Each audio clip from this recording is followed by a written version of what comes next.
بسم اللہ الرحمن الرحیم سبحان اللہ و بحمدہ سبحان اللہ العظیم صلی اللہ علیہ وآلہ وسلم۔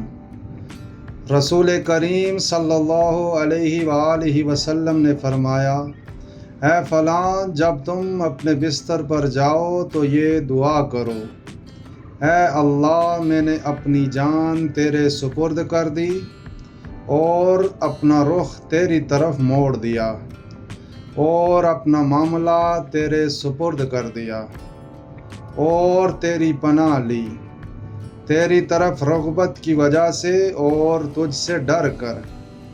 تیرے سوا کوئی پناہ اور نجات کی جگہ نہیں۔ میں تیری کتاب پر ایمان لایا جو تو نے نازل کی، اور تیرے نبی پر ایمان لایا جو تو نے بھیجے۔ پس اگر تم آج رات مر گئے تو فطرت پر مرو گے، اور صبح کو زندہ اٹھے تو ثواب ملے گا۔ جزاک اللہ خیر۔